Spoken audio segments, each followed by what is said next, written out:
Fire signs, tignan po natin kung ano yung mensahe para sa iyo ngayong araw. Keep in mind po na ito ay general reading lamang, so hindi po lahat ay makaka-relate, so be open-minded. Sa mga hindi pa po nakasubscribe dito sa ating channel, please subscribe na po kayo and palike na din po ng ating video. At sa mga nice po mag-avail na ating private readings, na ating evil eye amulet, ng ating tears bracelet, makikita nyo po yung link sa description box. Tarot Intentions by Aliana Reyes, okay? Check po natin kung ano ang mensahe para sa iyo ngayong araw. So, we have creation, we have dream time. Okay, so yung iba dito, pwedeng wala kayong masyadong ginagawa, napapatulala po yung iba sa inyo, at yan, nangangarap yung iba sa inyo, nagde-daydream. Marami po sa inyo dito. So, walang masama sa pagde-daydream. Wag lang sobrang tagal na naubos na yung oras po ninyo doon. Kasi we also have creation naman dito. Ibig sabihin, maari po yung karamihan sa inyo ngayon is very productive din naman. Or very creative kayo ngayong araw. So, pwedeng may mga kakaharapin kayo ng mga problema, fire signs, pero dahil mabilis yung isipan po ninyo, madali ninyong masusolusyonan yung mga problems ninyo ngayon. Yan, gumagana po yung, hindi lang yung imagination ninyo yung gumagana dito ngayon, even yung mind po ninyo. Basta mabilis kayong mag-isip ngayon. Check pa po natin ano pa yung mensahe. Meron tayo ditong strength. Ayan. So, yun nga. Sabi ko nga kanina, pwedeng meron kayong mga problems na kakaharapin ngayong araw, pero masusolusyonan nyo po kaagad. We also have karma. Ayan, DNA. So, pwedeng yung mga kinakaharap nyo ngayon, fire signs, is yan po yung mga, sabihin natin, effect, di ba? Nung mga ginawa ninyo nitong mga nakakaraan. So, sabihin na natin, is it a bad karma or a good karma?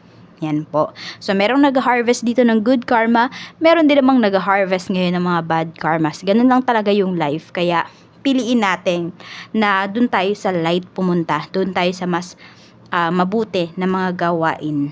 Tignan pa po natin.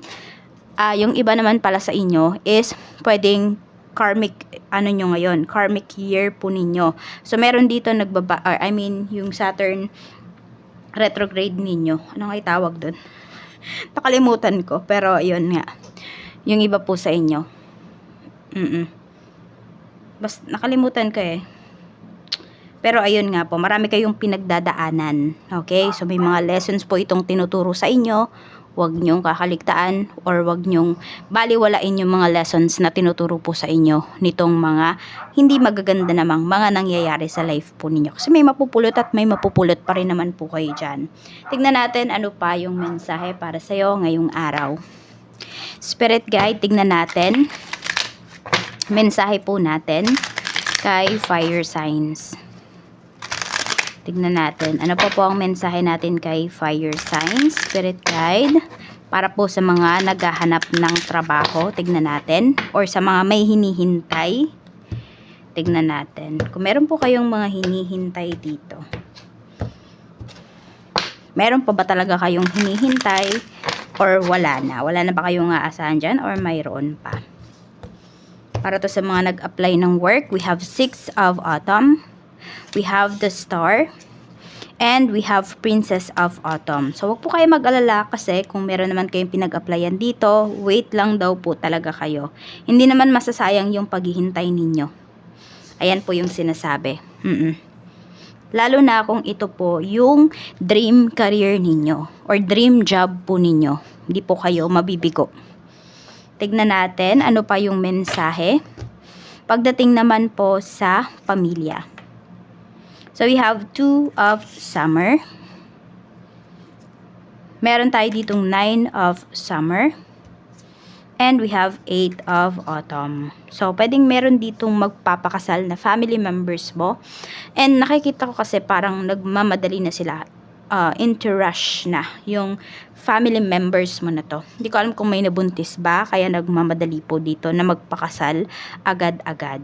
Yan. Para, pagka labas ni baby is wala na masyadong problema. Alam mo yung legal na, yung nakalagay sa kanyang mga papeles. Maganda po yung pinapakitang energy dito with your family. May mga pagkakasunduan, may mga, pare-parehas kayo dito ng mga naiisip. pagdating dito sa inyong family. Tapos kung meron man po kayong mga goals, I mean, magkakaiba kayo ng goals ng family mo.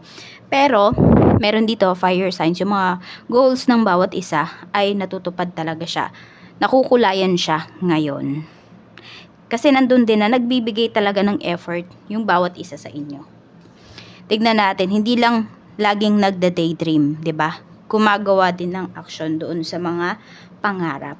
Tignan po natin pagdating naman po sa iyong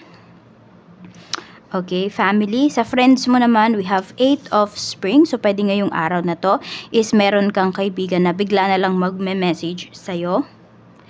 Ayan, Prince of Spring. Medyo merong hihingi na pabor sa'yo yung taong to, or kailangan lang niya ng makakausap. Parang hindi kasi siya mapakali. Ayun nga, may nag-overthink dito na kaibigan mo. So, pwedeng manghihingi siya ng advice sa'yo ngayong araw na ito. At ikaw yung naisipan niya na hinga ng advice, fire signs. Meron siyang pinagdaraanan. Yes, nag-overthink talaga tong friend mo. Mukhang hindi siya nakatulog.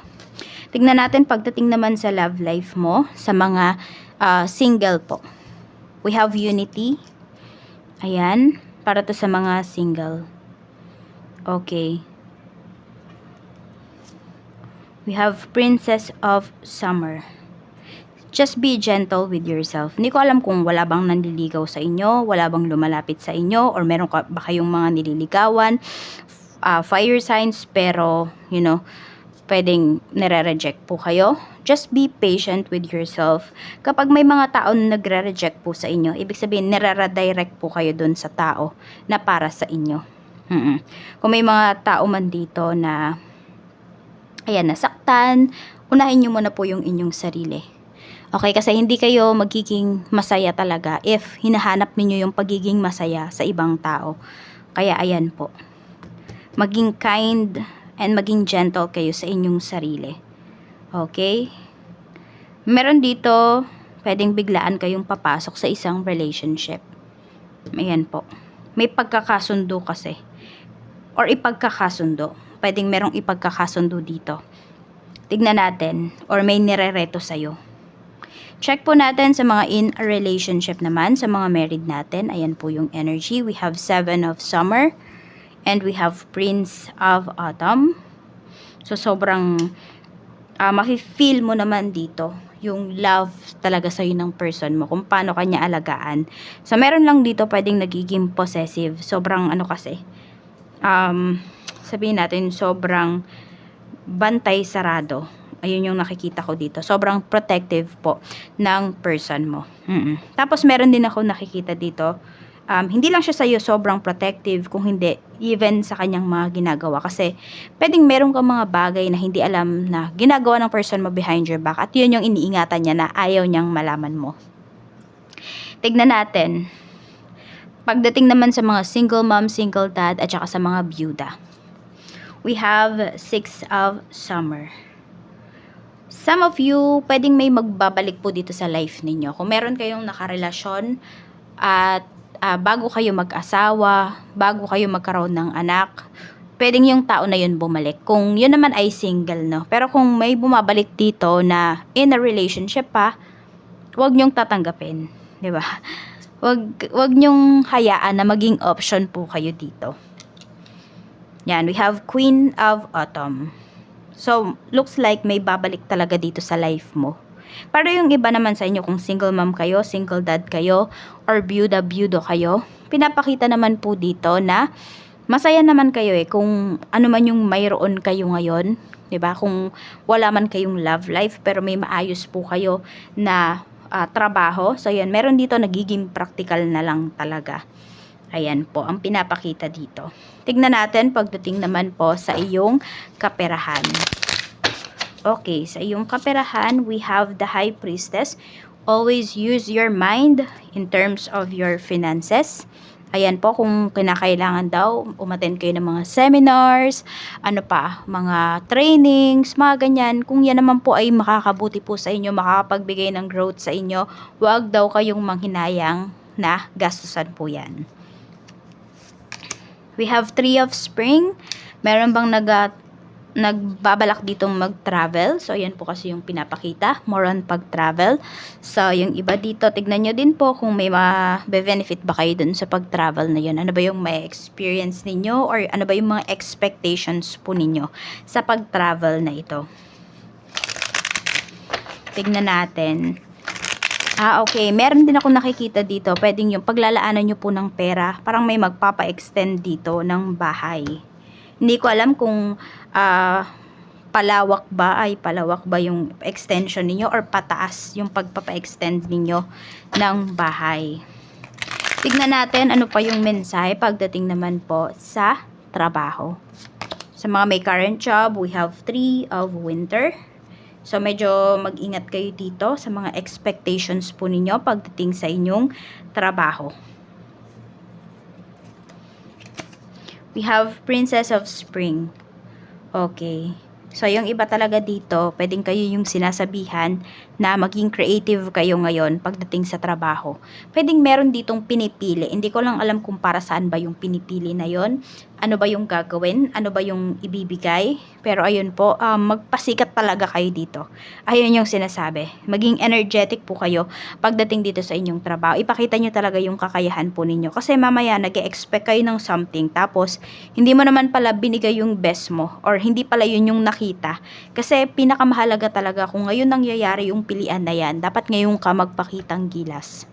Yes, tamang nagpakitang gilas ka na, tamang nag-efforts ka na nitong mga nakakaraan, pero 'di ba kung ngayon sila tumitingin, ngayon sila mamimili, so dapat dito ka active.